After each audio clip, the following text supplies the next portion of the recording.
gudoomiyaha gobolka Shabeellaha Hoose Cabduqaadir Sheekh Maxamed Nuur CD ayaa maanta waxa uu kulan la qaatay ururka haweenka ee degmada Afgooye si loo xoojiyo wada shaqeynta u dhaxaysa maamulka iyo haweenka. Gudoomiyaha haweenka ee degmada Afgooye ayaa ugu horeyn waxa ay gudoomiye CD uga warbixisay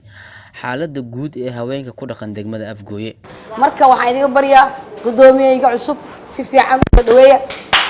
aad iyo aad aan jecelnahay in uu helo khayr inuu helo waxa oo dhibay inuu arkin marka gudoomiyaashana waa iyagan sidoo kale marka waa taa dhahaysaan gudoomiyaha rabnaa gudoomiyaha inaan aragno waa kana CD waa jooga hadda shaqay waysin adika idin taala. Gudoomiyaha gobolka Shabeellaha Hoose Cabduqaadir Sheekh Maxamed Nuur CD ayaa sheegay in haweenka ay yihiin laf dhawr isla markaana uu si gaar ah ula socon doono xaaladahooda. hooyinka waa aragtay heestii Maxamed Saleeman Tubec ilaa uu naxariistay uu qaaday hooyo ilaanta adduunyadu hubaaliyo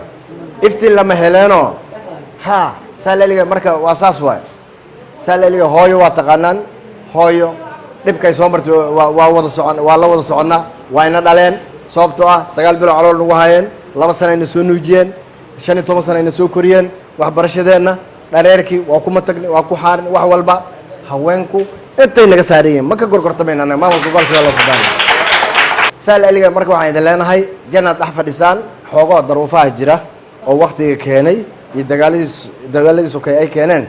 waa kamayro wixii ku soo maray hadda kadib waa janno waa insha Allah janno ugu dar Afgooye aan isweeshano walaalayaal aan wada jirnay walaalayaal aan isweeshano walaalayaal aan wada jirnay.